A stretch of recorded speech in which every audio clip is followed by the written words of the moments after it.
Got it. Okay.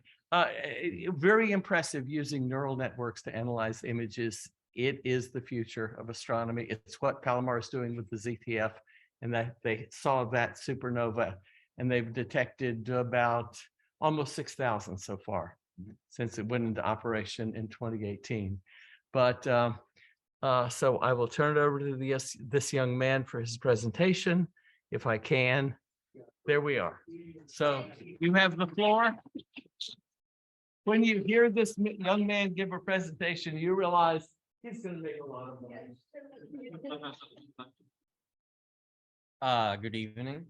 So my project is called Pathfinder, and it's a novel convolutional neural network to classify photometric surveys. Oh yeah. So in this study, I designed a convolutional neural network that's called Pathfinder.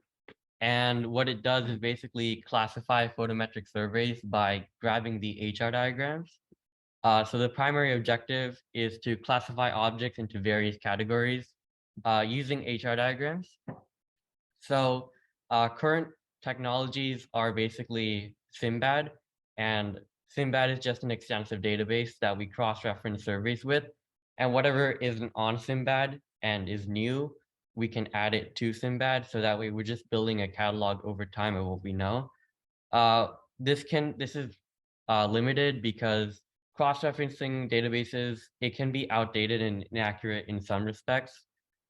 So in order to circumvent this limitation, we can use a neural network instead that classifies objects on its own. And so what it can do is it can classify objects into H2 regions, sets of stars, and field stars. And when I train the model using data augmentation techniques and optimized hyperparameters, we got an accuracy of 97.28%. And then I scanned the entirety of the Gaia DR3 database and passed the data through the model. And Pathfinder was able to identify known major structures of the universe. And a cross-reference with SIMBAD showed that it detected 93.2% of the data points. And it is like a useful tool that can be employed in any survey, just given an HR diagram. Okay, so in order to construct an efficient model and an accurate model, we have to gather a very extensive data set. So what I did was I basically queried SIMBAD, and I got what we know, like about 70,000 data points in a CSV file. And then I read that CSV file and then queried to Gaia, and I got back the HR diagrams at the specific points. And so we have to first correct the data, because if we don't, it can be inaccurate. So to correct it, we have to manage reddening. Reddening is like the phenomenon where if a dust obscures a star, it can appear dimmer than what it actually is. And to correct that, I used the equation shown, which was developed in a paper recently. So once the data set was obtained, I designed the model.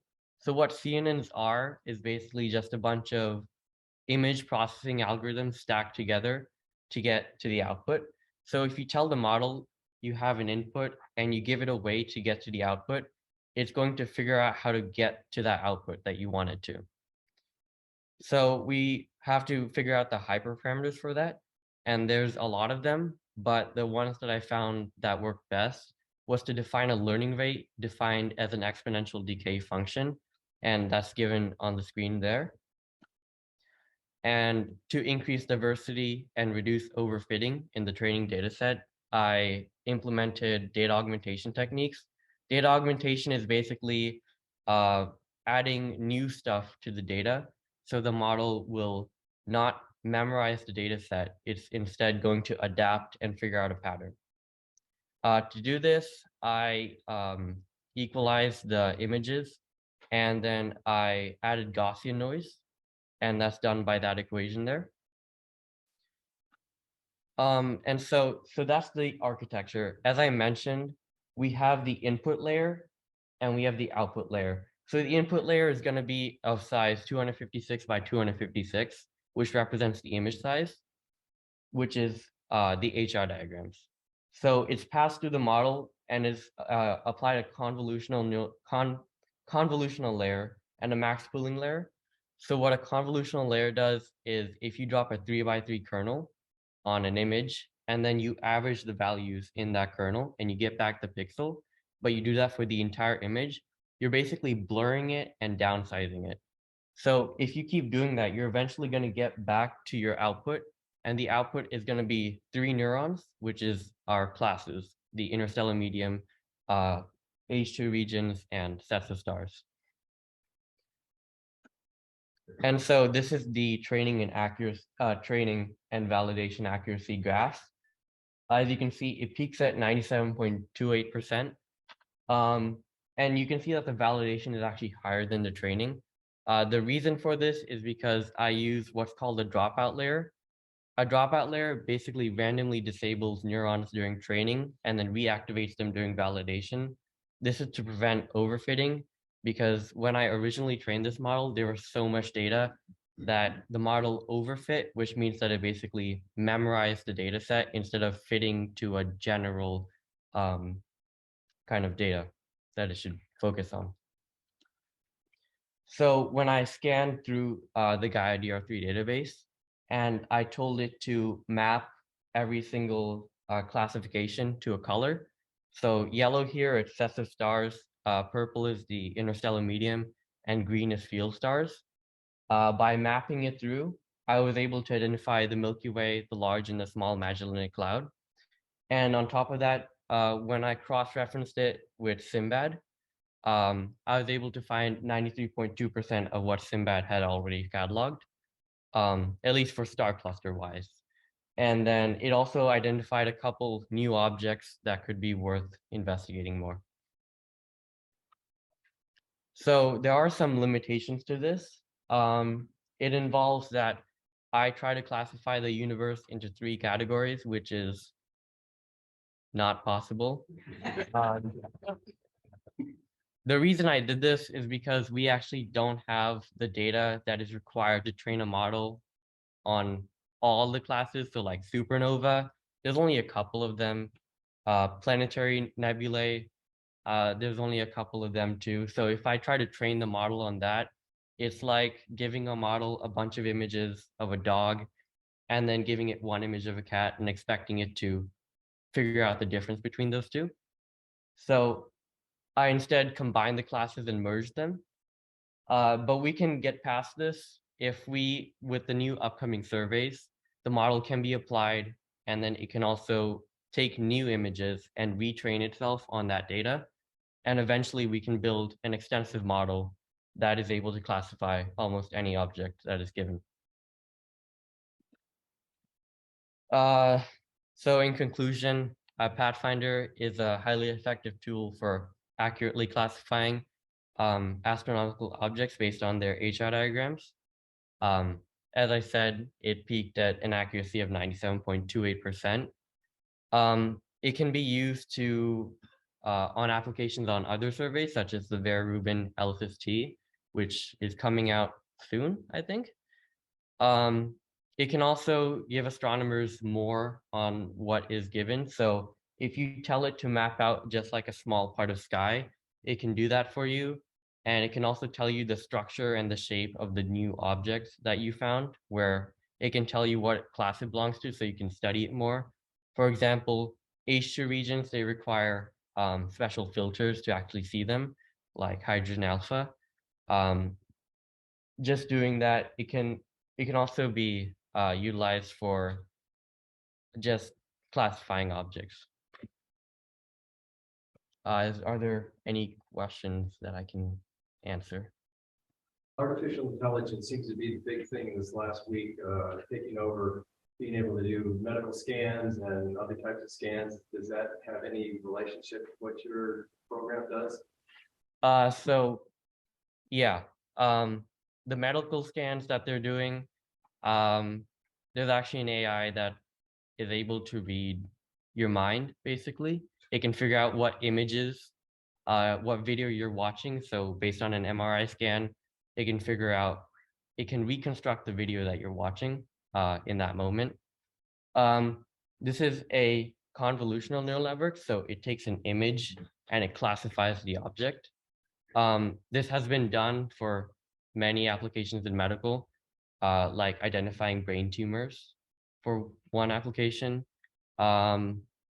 just classification in general. Convolutional neural networks are used basically everywhere. So you said that using the example, if you had a bunch of pictures of dogs, and so would train on the dogs, and then if you only had a few cats, it wouldn't be able to identify because you didn't have enough. Yeah. Cat.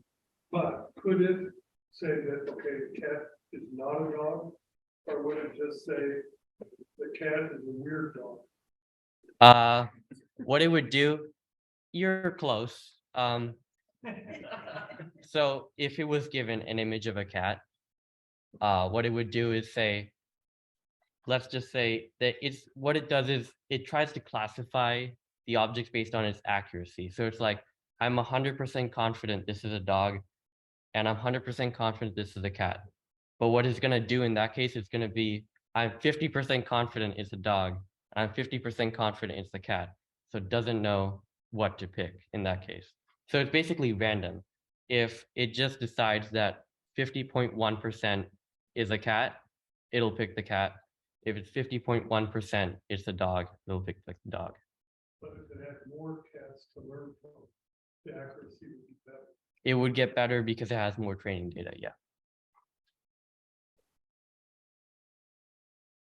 Using the same example of dogs and cats, could the cat thrown into the picture go and be classified as a miscellaneous, have another group there for a human operator to review? Yeah, if you can, so what the model is just there for you to pass images in. When I was passing it through GaiaDR3, I didn't just tell it to go into GaiaDR3 and do it. I wrote a script that basically scans the sky and passes in every single data point. It took about 4 hours for it to do that.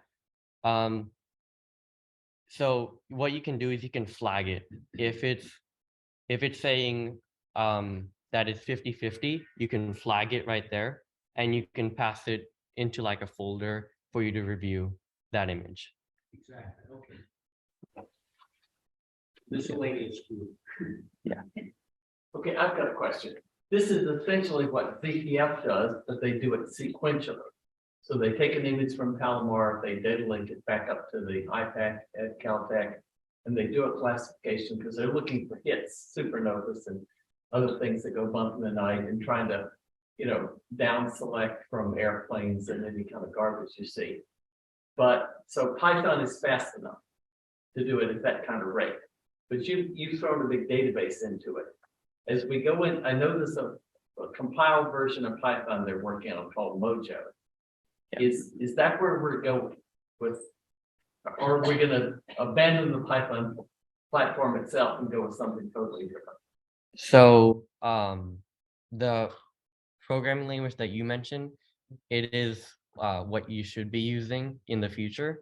For this one, originally, my original script was very, very slow. I don't even think it would finish in a couple of years, basically. So what I did was introduce multi-threading, which is a library in Python. Threading isn't dependent on your cores. So what I did was I split up every single process, like loading the image, passing it through the model, classifying it, and then putting it into a folder. I split up those into functions, and then I told each CPU to do it concurrently. And then it finishes all of them all at once instead of doing it one at a time. So if I do it all at once, it's going to parallel process it and then combine it into one. But Mojo it's basically C++, but Python. Yeah. Okay, let's see. Are there any questions from the Zoom? No. Yeah, I'm gonna look in the chat if I can. Good. Where?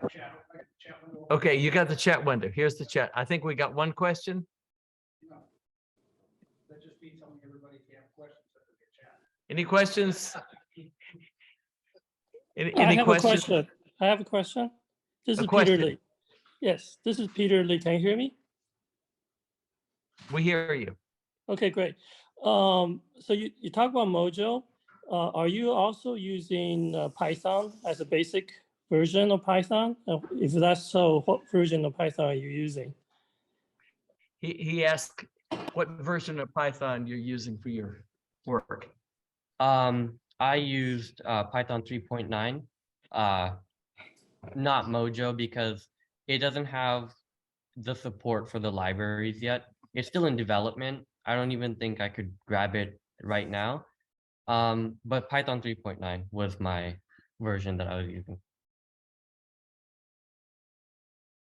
Any more questions? Somebody in the audience, somebody in the chat wants to know what school he's attending. Oh, San Marcos High School. What college do you plan to go to? I'm thinking UCSD.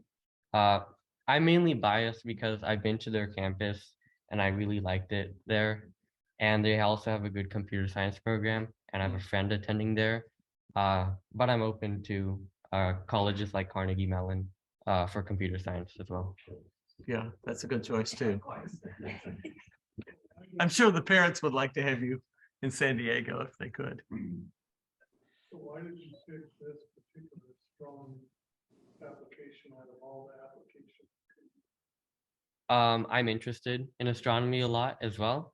And I also want to bring AI into the field of astronomy because the applications are unlimited, basically. There's sharpening images, there's noise reduction. There's so many applications that they could be used in, but we just haven't been using them yet. We've been adapting to, what are they called? Adaptive optics, I think, that manually or they deblur the atmosphere. We can do that in programming using an AI. The only reason we haven't is because we're worried that it might introduce artifacts, which is true, but the technology has been getting better, and so we can easily just switch to it. That's pretty good. That was. Last question. Dennis. We had a guy standing right where you're at. His name was Vic. He went to San Marcos. Yeah, You know Vic? I know Vivek. Yeah. Vivek. He's going to college now. He went to Princeton. Yeah, Vivek's at Princeton. Okay. You have a question, Tim? No, but somebody else has a question. Okay. Okay, the question is, have you looked into the disparity between your analysis and prior annotated results?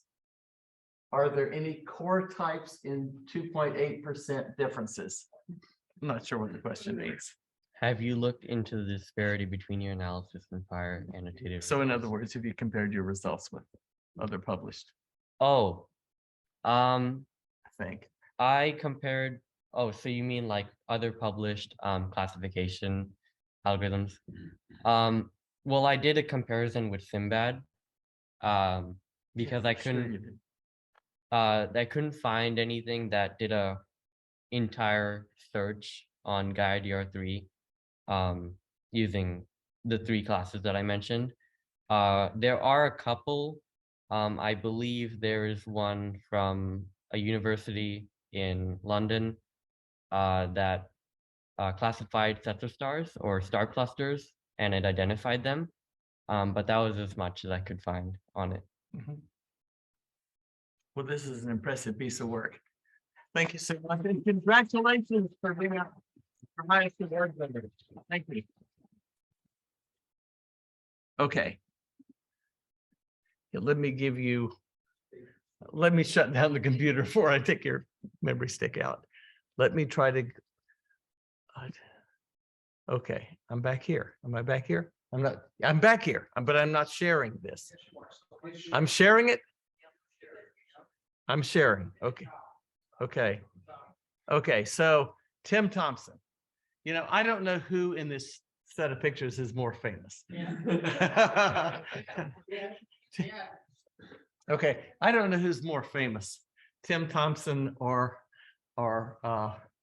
Hubble, but Tim Thompson is a JPL astronomer. He's got a master's in physics. He had a career in the radio astronomy group at JPL. He's long since been a docent at Mount Wilson. He is so famous at Mount Wilson, they had a whole talk series, and all they announced it was Saturdays with Tim Thompson. So he's been president of the LA Astronomical Society, and maybe he'll talk about being a tournament chess player if he gets expansive. Come on up. Okay. Oh, boy. Am I on camera? Am I even more famous now than I was before? Hey, wait a minute. It says talking is kin Circe. I would like to suggest that I'm not kin Circe. Not that I have any problem with that, but so okay, I'm going to talk about stellar evolution and the origin of the elements. This is the periodic table you see before you. And the reason we call it periodic, elements in the same column are in the same group. And that means they have the same outer electron structures, they have very similar chemical properties. And as you go around this way, the chemical properties repeat this periodically. So all the elements in the same horizontal row are in the same period. Hence, we call it the periodic table. That's why it's laid out this way instead of just a list of elements. It's got this peculiar shape. And these blocks also have to do with other chemical properties I didn't bother to look up. So it's a complicated structure, but that's why we call it the periodic table. And there it is. 2019 was the International Year of the Periodic Table of Chemical Elements. That's when I originally wrote this talk. And if you really are interested in this topic of the elements in the periodic table, and you know some physics, because this is in the Reviews of Modern Physics journal from the American Institute of Physics. So it's not something intended for the general reader, but you can get a lot out of it anyway if you're really interested in this topic.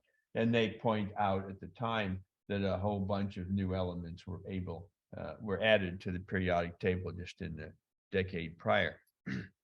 So this guy whose beard may be as long as mine, I'm not altogether sure, is Dmitry Mendeleev, who gets the credit for inventing the periodic table.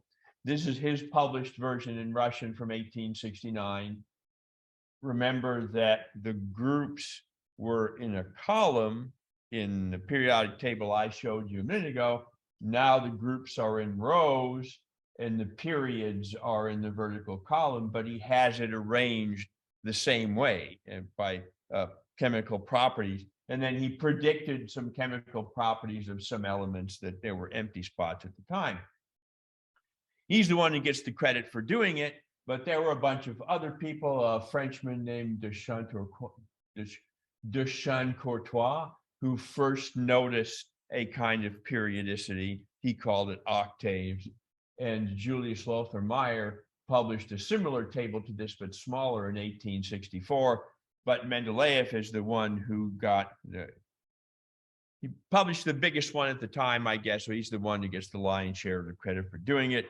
He was nominated a couple of times for a Nobel Prize, but Svante Arrhenius, Danish chemist, hated him and was on the Nobel committee and pounded on everybody not to give him a Nobel Prize who didn't like him. And so that happens a lot more often than you think on the Nobel committee.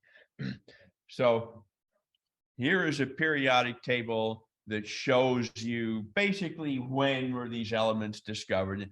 People didn't just suddenly come up with a periodic table. Hey, look at what we've got. The elements were discovered when there was a Bronze Age. Bronze is some mixture of copper and tin, and there was an Iron Age. So back in the old days, gold is that one, and silver were known. And then as the years go by, it's color coded. So when Lavoisier published his list in 1789, then all these elements had been added. And then the French whacked his head off during the French Revolution. If he'd hung around longer, he could have done all kinds of great things in chemistry. Then Mendeleev published his table and so on up to now. So we've been slowly building up the periodic table of elements. And we've gotten out to element 118, Oganesson. And so far, that's the heaviest element that I know of, heaviest element that anyone knows of at the moment. But as you can see, we've been building it up bit by bit over time. So I'm going to connect this periodic table of elements to stellar evolution. And it's important to understand that stars are the fundamental element of astrophysical evolution, which I distinguish from cosmological evolution quite deliberately.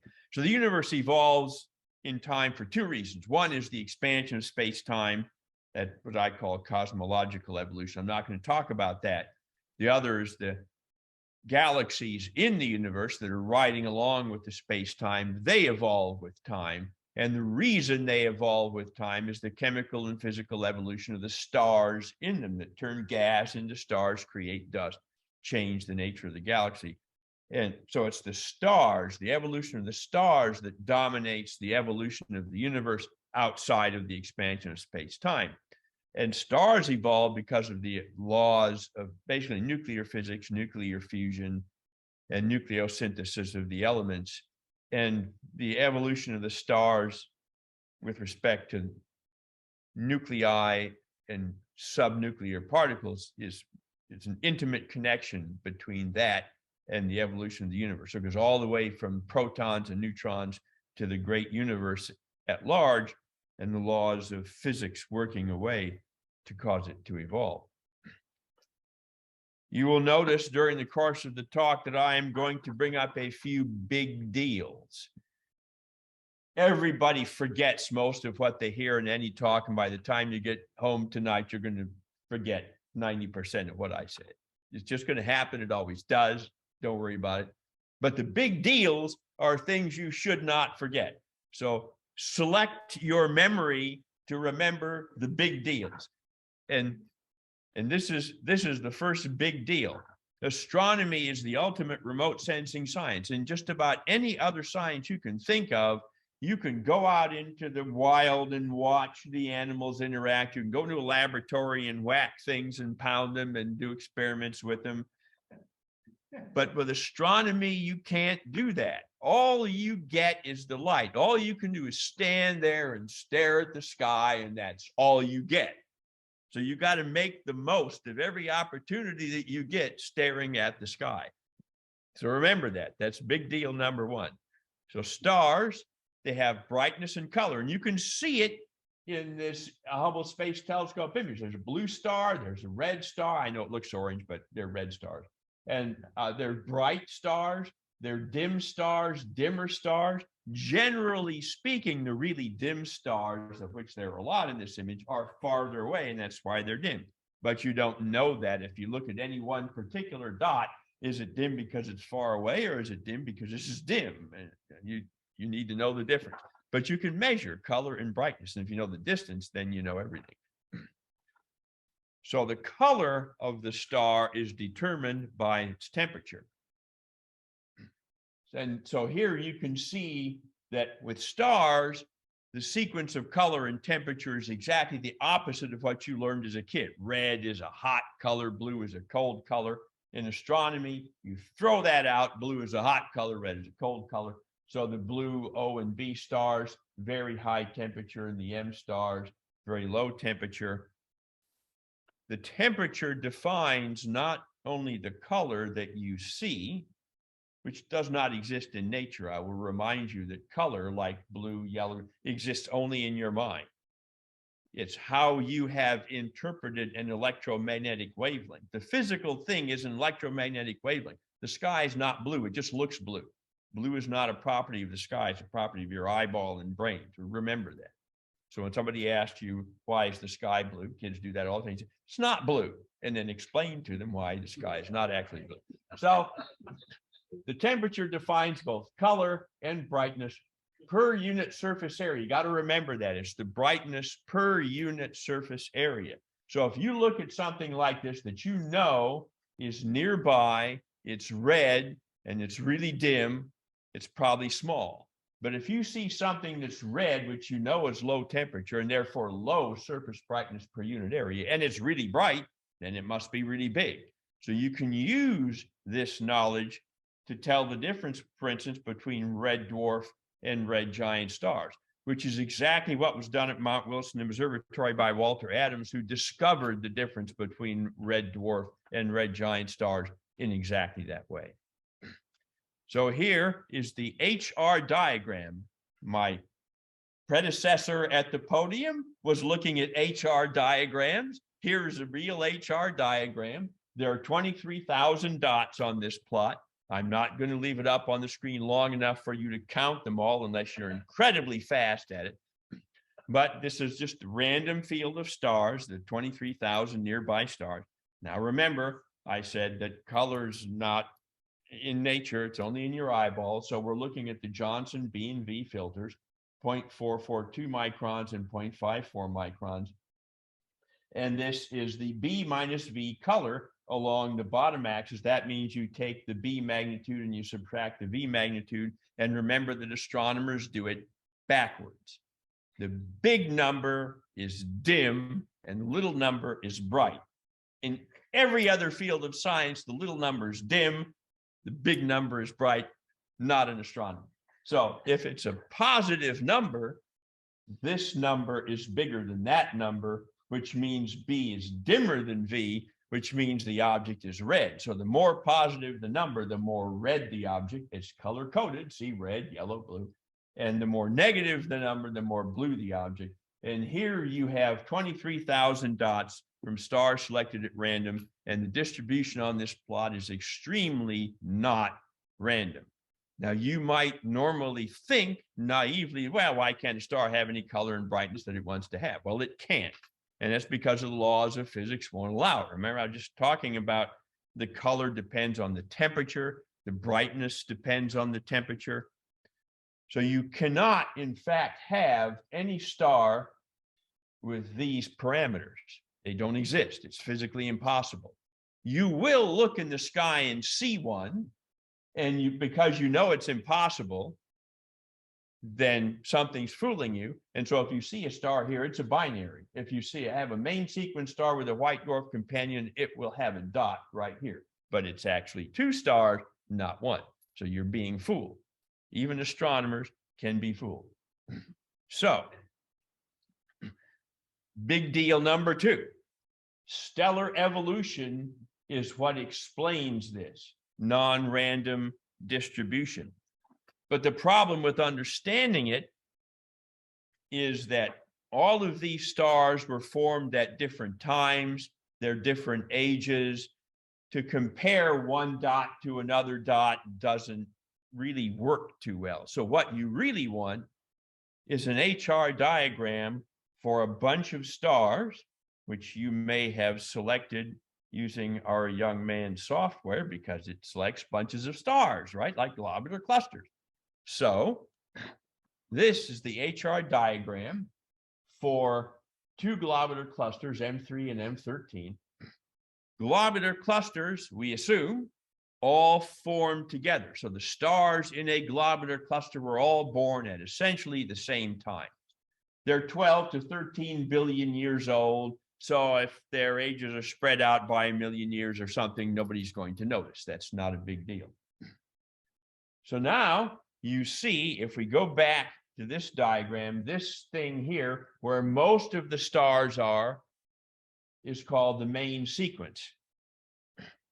So here's the main sequence for this cluster.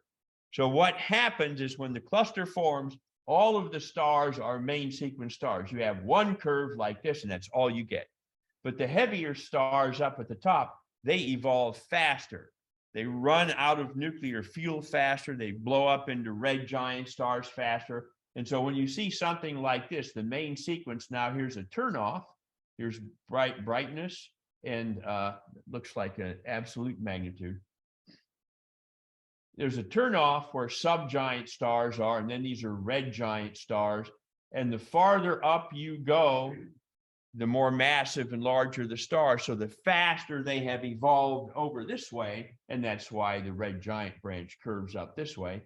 And then the star changes and becomes what's called a horizontal branch star. Then it becomes a red giant, asymptotic giant branch. There's an empty spot right here, no dots. That's because this is the Cepheid instability strip. Any star that falls in this spot here is a variable, unstable star, pulses. And so you won't find dots there. These dots are maybe stars that would be there, but are somewhere else. Who knows where they are? And these are called blue straggler stars that should not be there, as if the main sequence didn't turn off.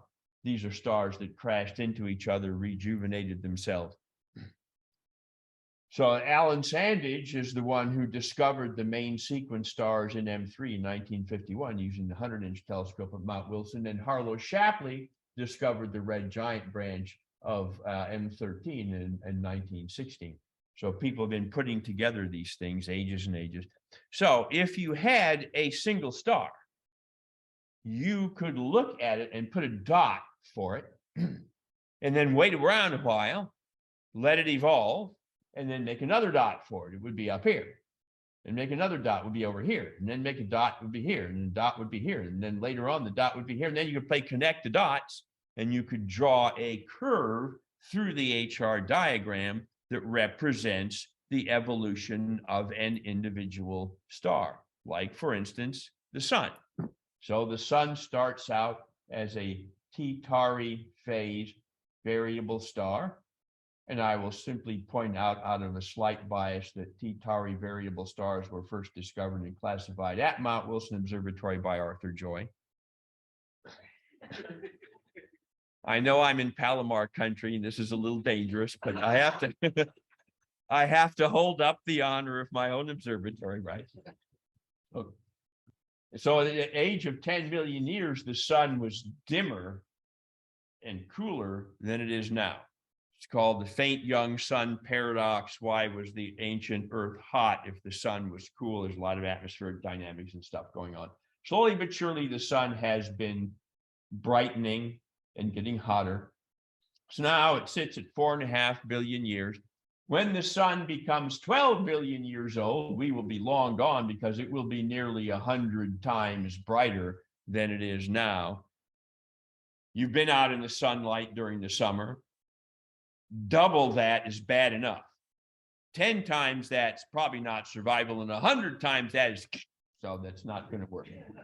So we're not going to be here in 12 billion years. We may not be here in 2 billion years. I don't know. So we need to find a nice, comfortable place on the moons of Mars or whatever.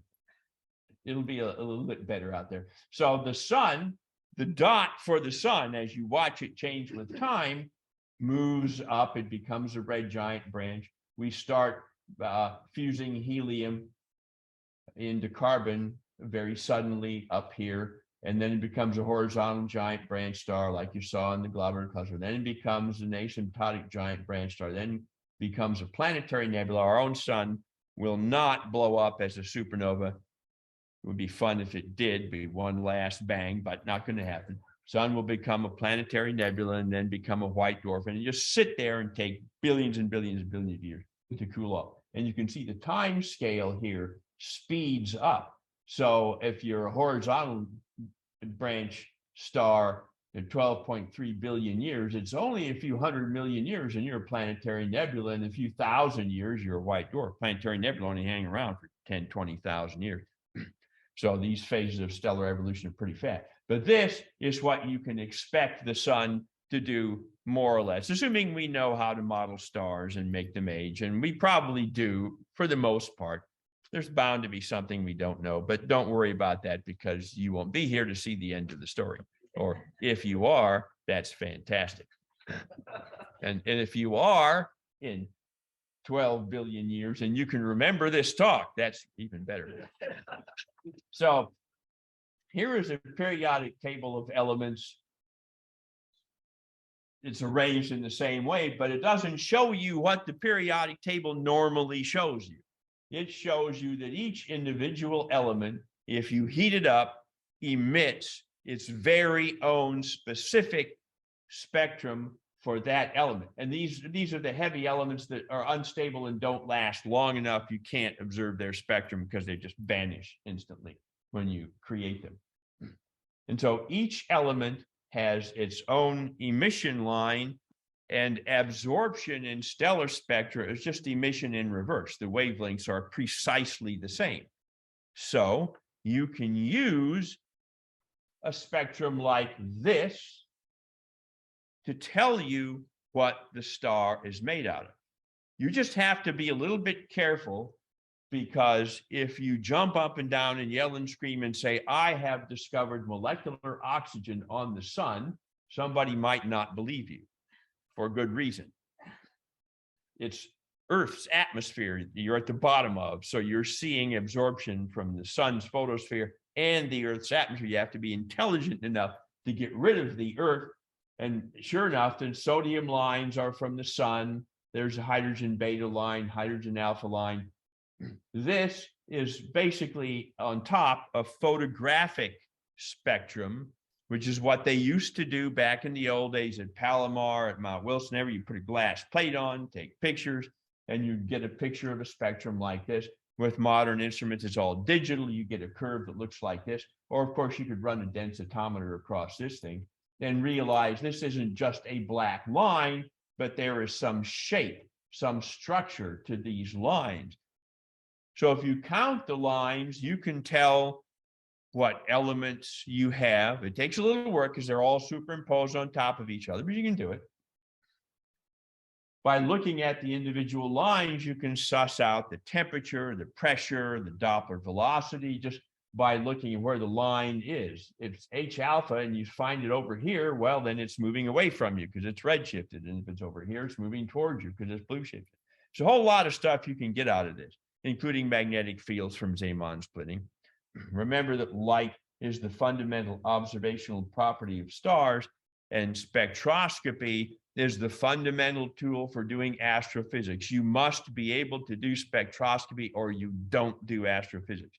You can do orbital mechanics if you call that astrophysics, but for this kind of stuff, spectroscopy is absolutely necessary. That's where all the action really is these days. So why do stars evolve anyway? It's because they are nuclear pressure cookers. And here's what the sun looks like as you make a cutaway diagram. Now, if you go out at high noon on a nice bright summer day and stare at the sun, before you burn a hole through your retina and burn a hole through the back of your head and light shines through and everybody knows you did something really dumb, don't do it. But before that happens, you will see the photosphere of the sun here. The density of the photosphere is so close to a vacuum, you have to go 80 kilometers or 50 miles up in Earth's atmosphere, where you would go, oh, and that's it, in order to find something that not dense, that's sparse. So there's really not much there. The outer layer of the sun transfers energy by convection, just like the Earth's atmosphere. The hot gas wells up, cold gas sinks down. And you see that when you see images of the sun with the granulation on it, that's what you're seeing. The bright part of the granulation is hot stuff coming up, and the dark lanes between them is the cold stuff going down. And even at the bottom of the convection zone, you're still somewhat less dense than water. So even though the sun is quite large, in fact, the sun is very large, don't let people tell you the sun is an average star. It's bigger than 95% of stars around. The sun is a big star. It is not average in size by any means. They call it average because it's kind of yellow in the middle of the spectrum, but that's nonsense. It's a big star. So, but most of the mass is, of course, concentrated down here. Once you get below about the 2 million Kelvin line, then the energy has to trend. The convection is not efficient enough at moving energy around. So the gas does not convect, and energy transfers purely by radiation.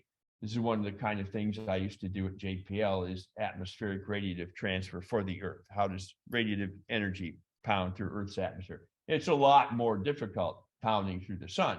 So if you generate an electromagnetic photon down here, about 500,000 years later, it makes it to the surface, say 430,000 miles. And then it takes 8 minutes to take the 93 million mile journey to the Earth, because it's really hard to get out of the sun. Even for an electromagnetic photon, it's hitting protons and electrons and bouncing around. It's crazy.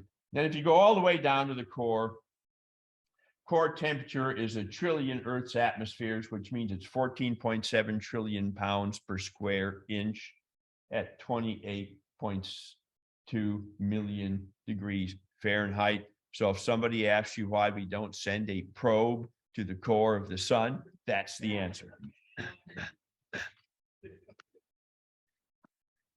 So here is stellar evolution in a single slide. Okay, stars form. Now, small star, the sun by this graph is a small star. Remember, it's bigger than 95% of stars around. But if you're really interested in the boomers, the sun is a small star, even though it's 95%. And so eventually the sun will become a red giant star as it begins to heat up the core and force the outer layers to expand. It eventually becomes a planetary nebula. This is an image of what we used to call the Eskimo Nebula, but evidently that's not fair to Eskimos. It's insulting or whatever. And so it changed names to the Clown Face Nebula, but some people are afraid of clowns. And so now they call it the Lion Nebula, because they think ticking off a lion is a good thing to do. I don't know where that idea came from. So call it whatever you like. There is a planetary nebula and eventually becomes a white dwarf. The sun will wind up as a white dwarf. For large stars, the really big stars, much bigger than 95%, they become red supergiants and they blow up into something like the Crab Nebula, supernova 1054. And that's important for reasons that have absolutely nothing to do with astronomy at all.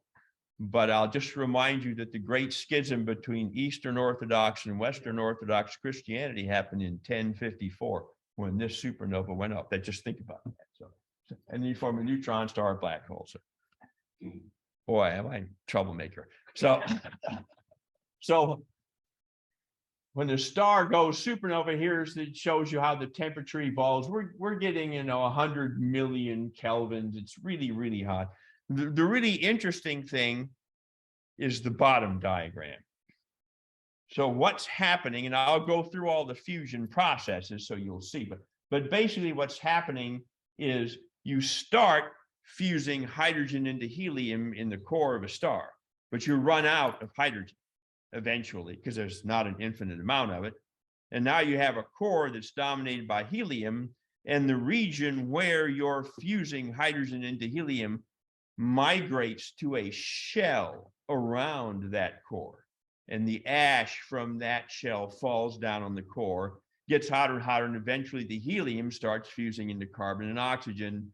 And then in a heavy star, the carbon starts fusing into neon, and the oxygen fuses into silicon, and eventually you wind up with iron, and you get this shell structure where hydrogen is fusing in the outer shell, it's ash, helium falls on the next shell, and the helium starts to fuse, and so on, cascading down. And you look at the size of this core. This blue scale bar is the diameter of the Earth. So this is on the order of the size of the Earth. But a red supergiant star, Betelgeuse, for instance, is roughly the size of the orbit of Jupiter in our own solar system. So all the action is going on down here in this tiny little, almost infinitesimal dot in the middle of this huge, gigantic star. We have a problem that all the elements we're making are way down here, but we kind of need them to be up here. Otherwise, they don't go anywhere, and we don't happen. So that's a problem. So now when it drift into this origin of the elements business, and we're going to get back to our problem in a few minutes. But first, in the beginning, there was the bang. And if you're really interested in the bang, there are lots and lots of books about it, but the old standard by Steven Weinberg from the 1979, the first 3 minutes, is really the book you want to read. And it is written for people who don't have degrees in physics, science, or anything else. It's easy to read, and it gives you a really good story about what happens in the first 3 minutes of the universe. And the story has not actually changed much since then, so it's not obsolete. This diagram shows you the beginning of the universe and up to now, as far as we can tell.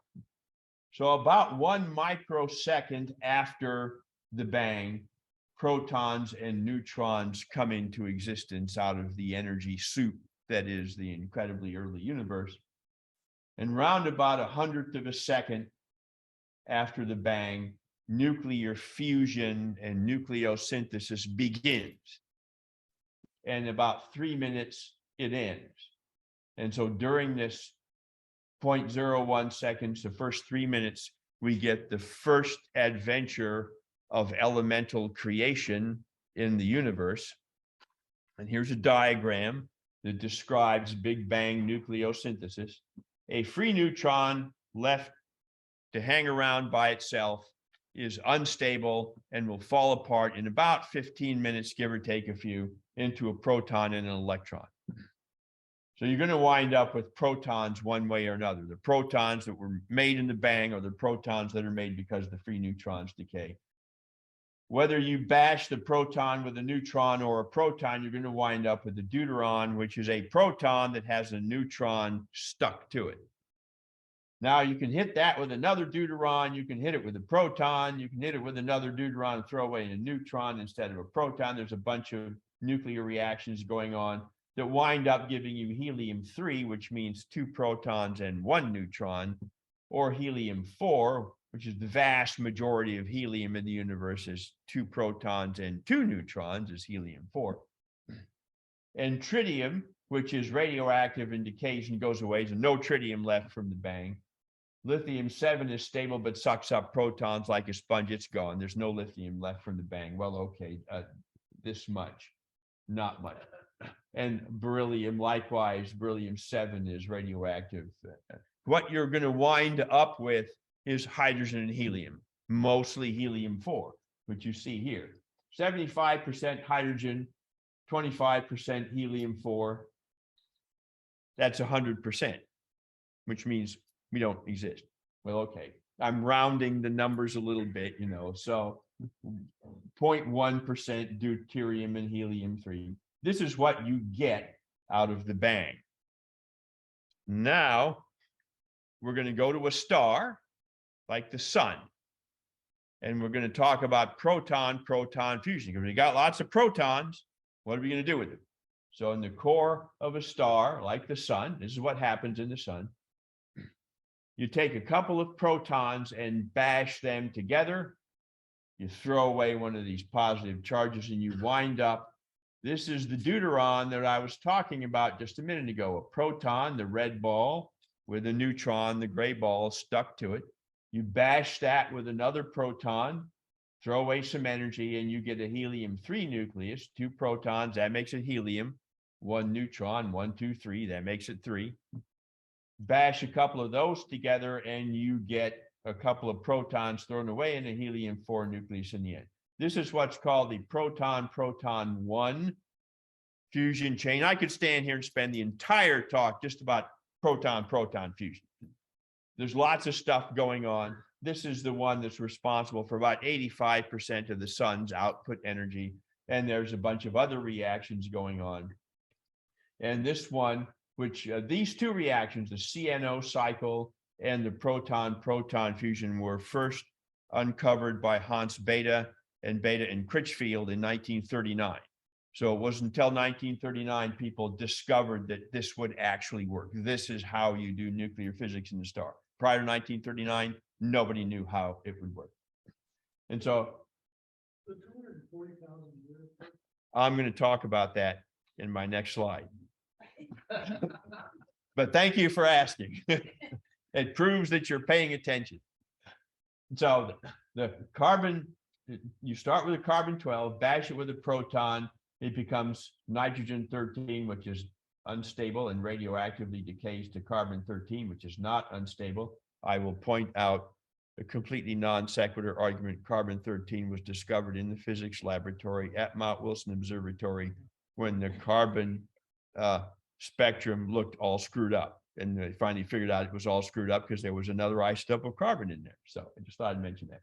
You bash carbon-13 with a proton, it becomes nitrogen-14. Bash that with a proton, becomes oxygen-15. It's unstable, decays to nitrogen-15. Bash it with a proton, and you get carbon-12 again plus helium-4. So there's 1, 2, 3, 4. You suck up 4 protons and you wind up with helium-4. There's another way to make helium, and you just wind up with carbon again.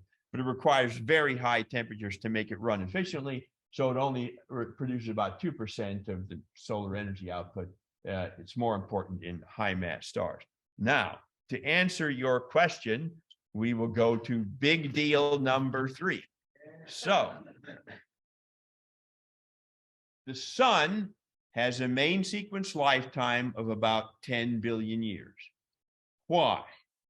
And the reason is that at the core temperature of the sun, if you are a typical proton running around looking for another proton to smash into and fuse with, you will run around for 8 billion years before you can pull that trick off.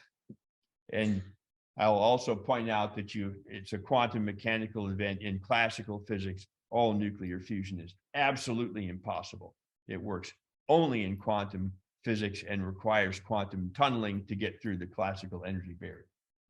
But this time scale, which is dependent on the interaction strength between protons, is what sets the main sequence lifetime for the star. Speed up that reaction and the main sequence lifetime goes down. Slow down the reaction and the main sequence lifetime goes up. If I just stick a neutron onto that proton and have a deuteron, that's all the change I've made, and I'm going to hit it with another proton, 8 billion years becomes 1.5 seconds.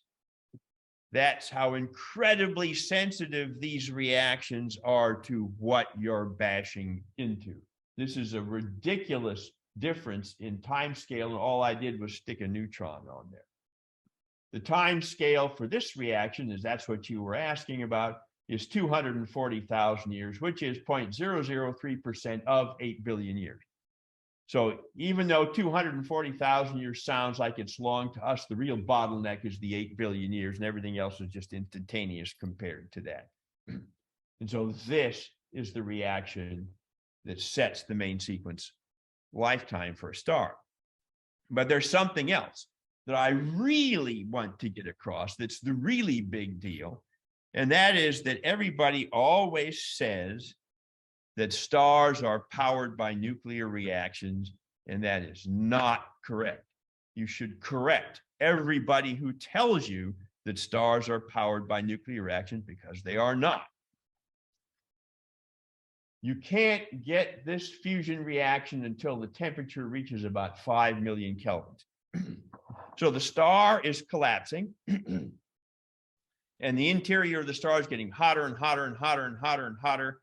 You have thermal radiation from the hot core flowing outward, resisting the collapse. You have mechanical pressure, it's hot. They have kinetic energy, they're bashing, resisting the collapse. It's not enough. Collapse, collapse, collapse, collapse, collapse, white dwarf neutron star, but you can't stop it. But once you turn on the fusion reactions, you're now getting a bunch of high energy gamma ray emission from the nuclear fusion. That gives you a new source of outflowing radiation, and that stabilizes the star and stops the collapse. So it's the gravitational contraction of the star that provides the energy that powers the nuclear reaction, which stops the star from collapsing. So the role of the nuclear reaction is not to power the star. In fact, it's exactly the opposite. The star powers the nuclear reaction. What the nuclear fusion does is stop the collapse and stabilize the star. That's the other reason that we have a 10 billion year main sequence lifetime for the sun, because the fusion reactions stop it from contracting. Otherwise, it wouldn't be around for more than 100 million years, and it would just collapse into white dwarf and be done. So you have to correct everybody who tells you that the nuclear reactions power the star and tell them the star powers the nuclear reaction. If they argue with you, send them to me. So what we've done, we've gone through a lot of work and we've created helium. But we already had helium. Remember Big Bang nucleosynthesis, a quarter of the universe was already helium. It's fascinating nuclear physics, but it's really boring because you already had helium. You're not doing anything interesting and new. You got helium, big deal. You need bigger things. So you can take two helium nuclei and bash them together, and you form a beryllium-8 nucleus, and you bash the beryllium-8 nucleus with a third helium nucleus, and you get carbon-12, which is stable. And this requires a temperature of about 100 million kelvins. And this is big deal number 4, because the lifetime for the beryllium-8 nucleus is 8 times 10 to the minus 17 seconds. For those of you who are not into exponential notation, this is 1/100,000th of a trillionth of a second, which qualifies as dang short time, right? That's not long. You don't have a lot of opportunity to get that third helium nucleus in there. That's why you need 100 million kelvins of temperature to make the collision frequency high enough that in that short a time, you can get enough third helium nuclei in there to make this work. Furthermore, in ordinary nuclear physics, this is an impossible reaction. And what Fred Hoyle discovered was that this nucleus must be in an excited state. If you form beryllium-8 in the ground state, this will not happen. And after, 100,000th of a trillionth of a second, it will just fall apart into 2 helium nuclei. Has to be in an excited energy state. Then you can stick a third helium on in your 100,000th of a trillionth of a second and form carbon-12. So this was thought to be a bottleneck for a long time. Nobody could figure out, how do you get a heavier element? Fred Hoyle is the one who figured it out. And Willie Fowler, who shared the Nobel Prize with Subramanian Chandrasekhar, said that Hoyle deserved a Nobel Prize in physics, but Hoyle was very skillful at making people very unhappy with him. So he didn't get a Nobel Prize in physics either, but he probably deserved one because this is a pretty big discovery. So finally, we've made something bigger than helium. Now we're going someplace. Now we got something to do. And in fact, we're in Fat City because now you can just bash helium nuclei into everything, bash the carbon with the helium and you get oxygen, bash that with the helium nucleus, you get neon, bash the neon with the helium nucleus, you get magnesium. And there's all kinds of nuclei floating around, right? So there's a whole, I have a textbook on nuclear physics, which is like this thick, small print paperback. It's enormous. There's all kinds of this stuff going on. You bash carbon with oxygen, you get silicon, bash a couple of silicons together, you get iron, bash the oxygens together, and you get sulfur. This is how you make the heavier elements. Now we could spend hours and hours and hours going through all the details of the nuclear reactions. I'll spare you the torture. This is a plot, is a logarithmic plot. So this is the logarithm of the abundance against the atomic number for the elements. And it's normalized to silicon being 10 to the 6th. So there you are. Silicon is 1 million. And so for every million silicons, you have what? 10 to the 10th, 10 billion hydrogens. So you can see that very little lithium and boron and beryllium, because the lithium and beryllium only show up in the Big Bang and they all got bashed away. Boron is actually created by cosmic ray processes in the interstellar medium and does not show up in any of the nucleosynthesis calculations. This sawtooth structure is real, and it's real because the even elements win out over the odd elements, because helium-4 is an even number, and your oxygen 16, carbon 12, they're all even numbers that you preferentially make even numbered elements by bashing helium. And so the odd numbered elements are not favored. So we can we can make elements up to iron using nucleosynthesis. And this plot up here explains that. And I actually want to expand that plot because it's kind of interesting. For light nuclei, the nuclei with small numbers of neutrons and protons, if you fuse them together, you get more energy out than it took to force them to fuse. So you're gaining energy, you're winning in the reaction.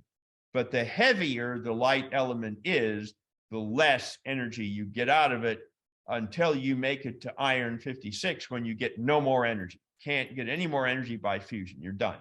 So you can make all of these elements by fusion until you get to iron. Heavier elements give you energy by fission. They fall apart. You get more energy out of the fission reaction than you put into making the fission happen. But the lighter the heavy element, the less energy you get until you get down to iron, and then you get nothing anymore. So iron is the nothing. The problem, of course, is that we started with the Big Bang and we started making heavier elements. You can get to iron with no problem. But the only way you can get energy out of the heavier elements is to fission them, but you have to have them before you can fission them. They ought to come from somewhere. They're not coming from fusion. You're not fissioning space-time to get them, so where did they come from? I'm going to explain that in just a few minutes. I'm going to leave you hanging. First, I'm trying to make sure you're not falling asleep. Somebody always falls asleep in every talk. I don't see anybody asleep. That's good. I'm glad to see that, because usually somebody's asleep. So we have two problems. One is the elements that we have created are inside stars. We are not inside stars. We need the elements to be where we are, not inside the stars. How do we solve that problem? And then we need to create the heavier elements. And all these problems were solved. That was quick. In this paper, published in 1957 by Jeffrey and Margaret Burbidge, Willie Fowler, and Fred Hoyle in the Reviews of Modern Physics in October 1957. That's when all the final questions about stellar nucleosynthesis were ironed out, explained, and the physics was finally established. So if you were born before 1957, and some of you probably were from the look of it, you were born at a time when nobody knew how stellar nucleosynthesis works. You were born in the dark ages, and now you're in the light, right? So here we are doing the evolution of stars again. Well, right away, we see a solution to one of our problems, and that's how do we get the elements out where we are? Well, when you form planetary nebula, a star like the sun will throw away half of its mass, and it will spread out into the interstellar medium. So you're getting lots of elements out where we are. Supernova explosions, of course, are really good at that. They blow away most 90% of the star's mass or more and leave behind a black hole or a neutron star. So these are good ways of getting the stuff that was in the star out to where we are. But there is a secret ingredient in stellar physics to talk about, and that's, remember, all the action is going on down here. When the star blows itself up, like in a supernova explosion, this core is destroyed completely. None of this gets out of the star at all. And when you're blowing away the wind, say from a planetary nebula, you're blowing away the outer regions of the star. The elements are down here, not out here. We need them out here so that when this happens, they go where we are. And so the interior structure of the star, remember the sun had a convective zone and a radiative zone, but convection is physical transport. So a star like this will physically convect and transport elements from the core out to the outer surface. And that's how you get the elements from here to the outer surface, so you can then blow them away. And sometimes that produces oddball results. There's an old type of star called the S-type star, which we'll run into again in a few minutes. We now call them carbon stars. You may have seen some if you've looked through the 60-inch telescope at Mount Wilson. I think you have. So I'd mention it. Yeah, but you don't look through it. So the carbons in the carbon star, the outer layers of the star peculiarly red because lots of carbon is made down here and dredged up. So all the heavy elements are dredged up by stellar convection. That's how you get them out there. And so, of course, I have to show you some pretty pictures of planetary nebula because every talk has to have pictures of stuff in it. And so there's the Helix Nebula. You know, they're called planetary nebula because Herschel said, yeah, they're fuzzy and round, right? Like Abell 39. Cat's eye could look fuzzy and round in a cheap telescope. So could the Helix. This would never look fuzzy and round in anything, but we still call them planetary nebula. And my ex-wife was a public school teacher, and her students told her, this is the eye of God staring back at you. And so there you are. And but I really like Abell 39 because of its ghostly quality. And if you look right here, that little fuzzy thing, you can see a distant galaxy behind the planetary nebula. So all these things are pumping the elements out to where we need them. And even more fun are the high mass Wolf-Rayet stars that shine so bright because they're so hot, their light blows away the outer layers. Simple light pressure, because they shine so bright, blows away the outer layers of the star.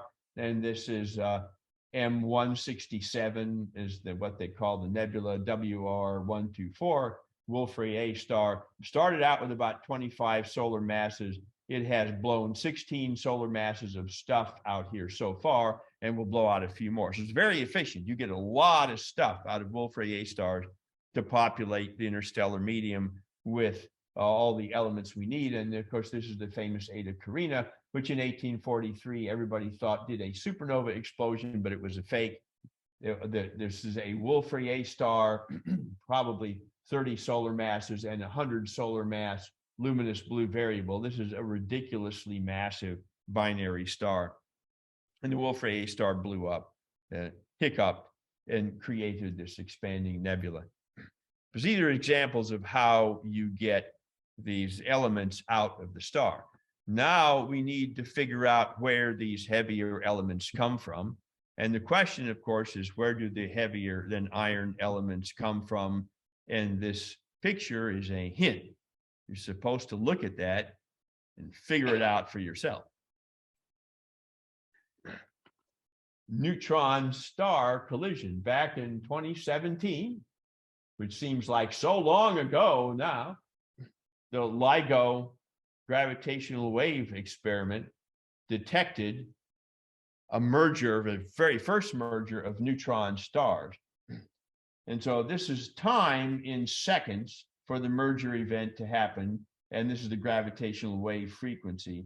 You notice that this time scale goes out to 10 seconds, and you can follow this out to well over a minute. It's quite long. If these were two black holes merging instead of two binary stars, this entire process would take about 0.2 of a second. So there's no difficulty telling neutron stars from black holes. If you see 10 seconds, you've got neutron stars, not black holes. That's obvious. And 1.74 seconds after that, integral and Fermi were triggered by gamma ray bursts, which may have triggered the 60-inch telescope to go look. I don't know. Does it pay attention to Fermi? And I don't know. They do detect the optical transits. yeah.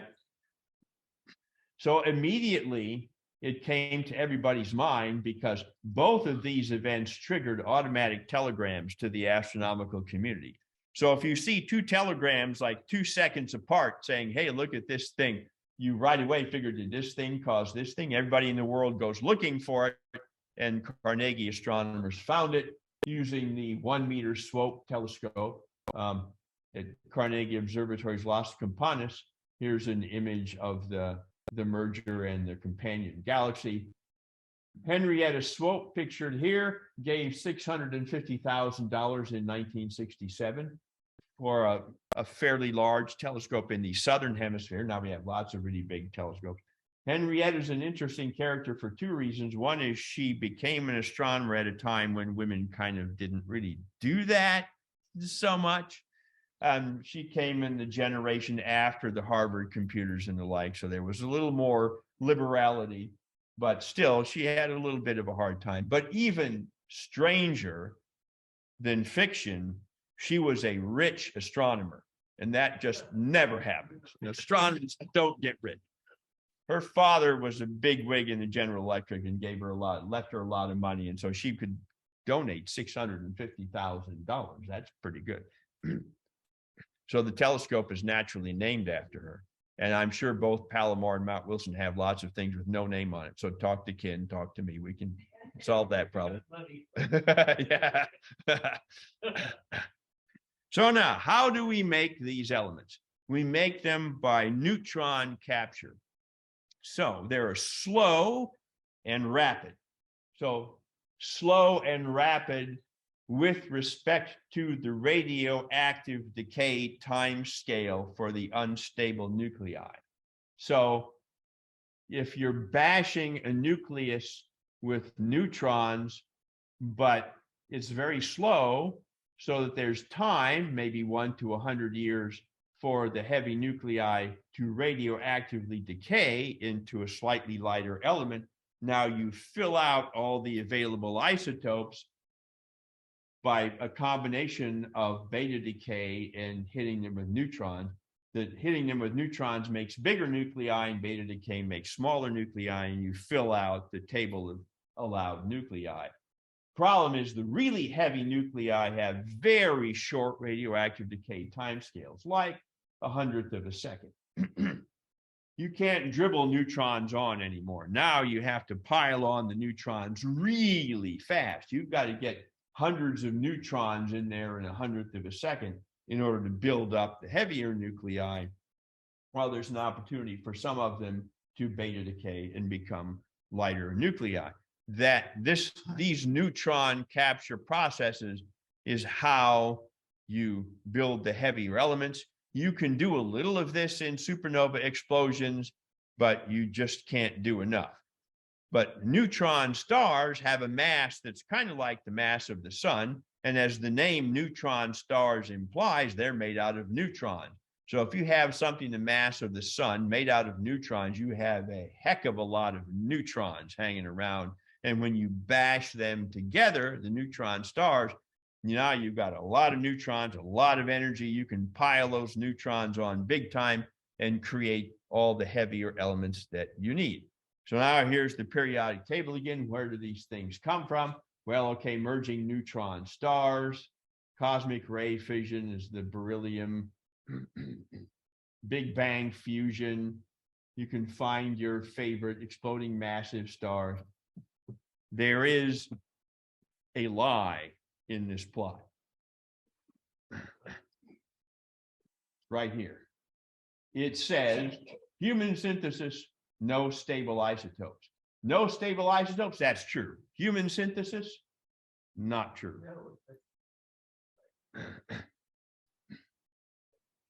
So Paul Merrill worked at Mount Wilson Observatory. Iowa Bowen was the first director of the joint Mount Wilson Palomar Observatories. Remember, they were managed by the same office from 1949 to about 1972 or 3. You might remember the date. I don't remember. It's early 70s. Until Caltech and Carnegie parted ways. So Paul Merrill using the 100-inch telescope and Ira Boehm using the 200-inch Hale at Palomar Observatory. There. They saw spectral absorption lines of technetium in S-class or carbon star atmospheres. They knew technetium is a radioactive element. How did it get into a stellar atmosphere? Well, they came up with some ways, and one way Paul Merrill suggested was maybe it just makes technetium somehow as it goes along, which of course is exactly what happened. It made technetium in its core. It was a short half-life radioactive element. It can't come from another star. It's got to be made in that star. So this is the first smoking gun evidence, if you will, that I know of for nucleosynthesis in stars from an observational point of view. There's lots of theory on it, but when you look at a star, how do you know it's doing that?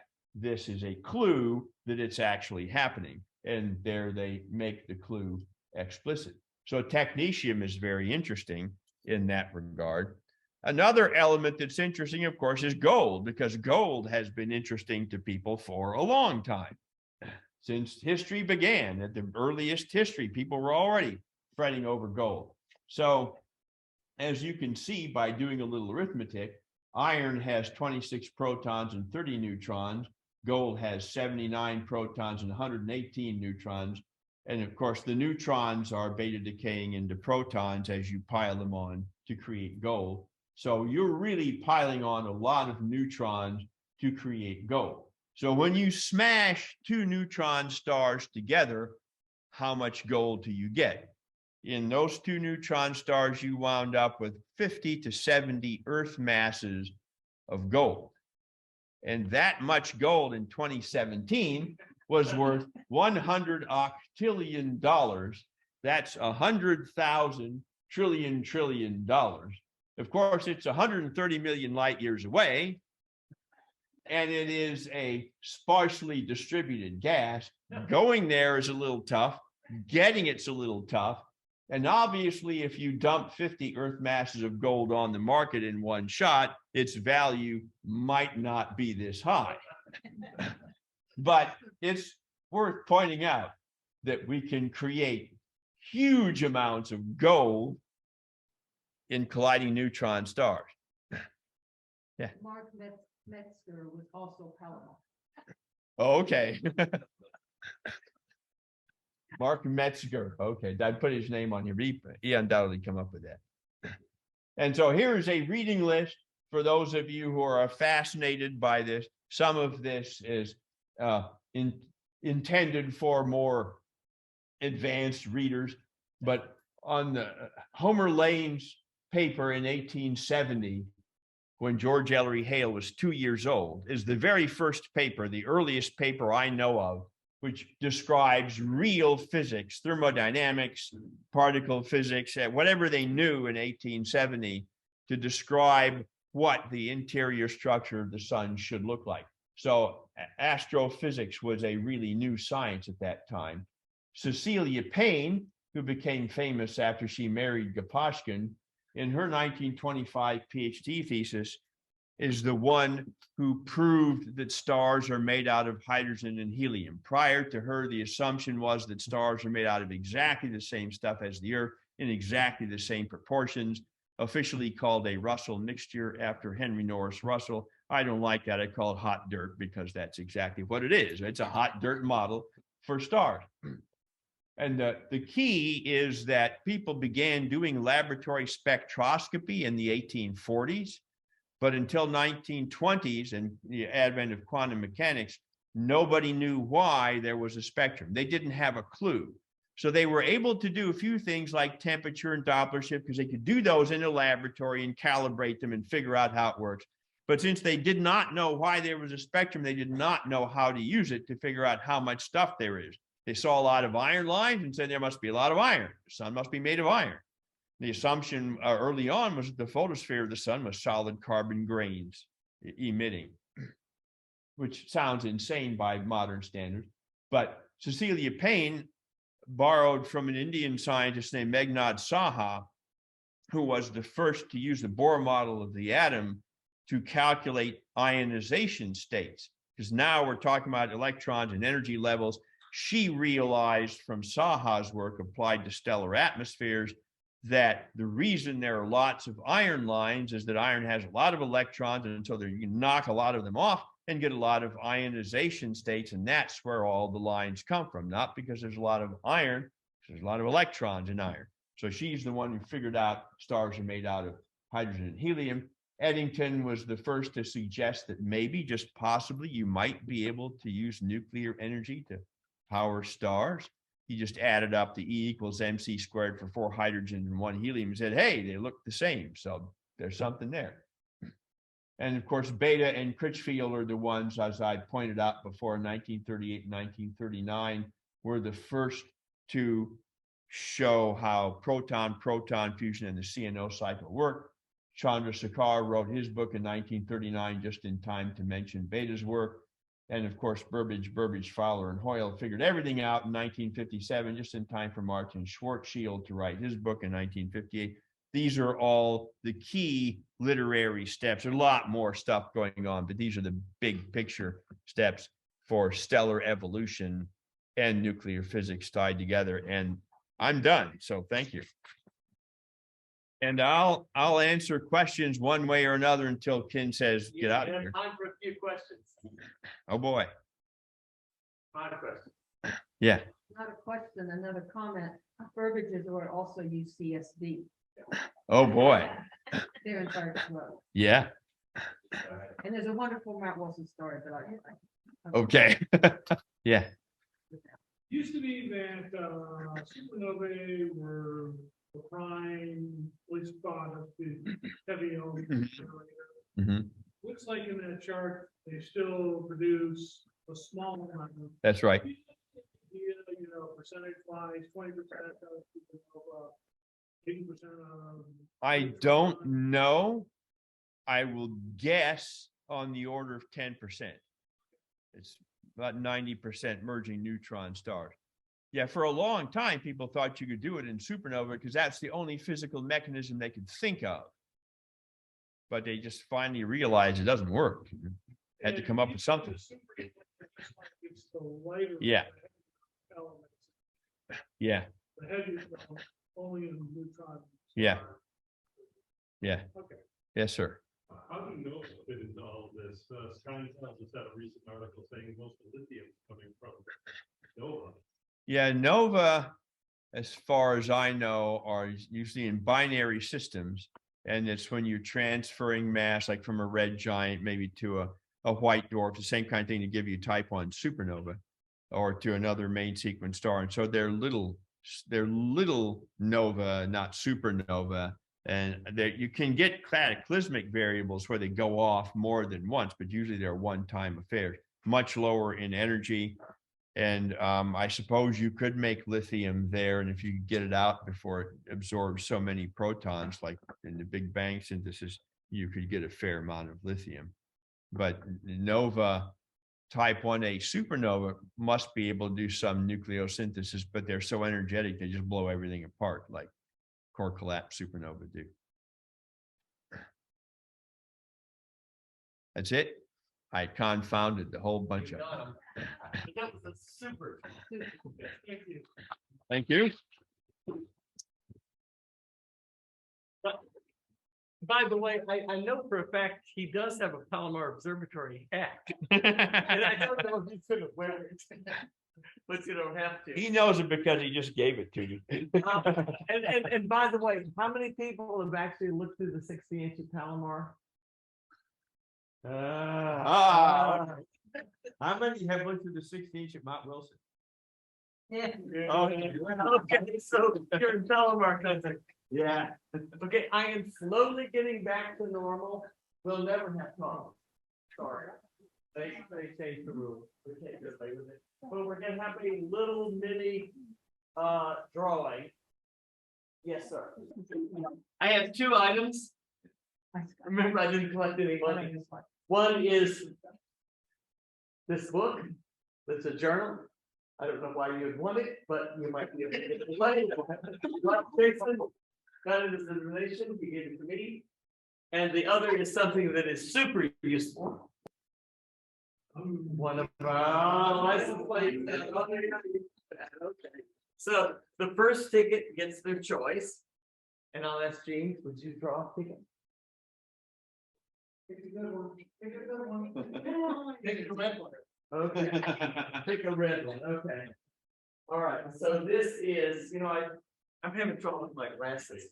364 3 2 9 6. Oh! Who's got it? 2 alms. Nobody? You have. Oh, really? You'll donate it back. All right. Steve. Okay. It is 364 3 2 8. It's not in it. 8 5. There you go. Which one? The book, the book, the book.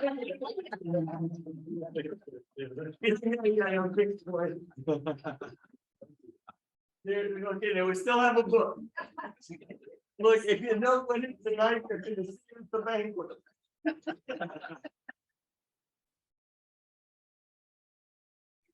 Okay. 3, 6, 4, 3. Yeah.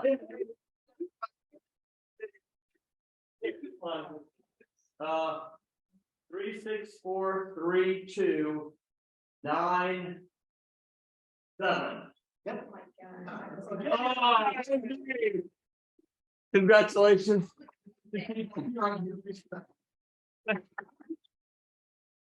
Thanks everybody for coming. Thanks for our wonderful speakers.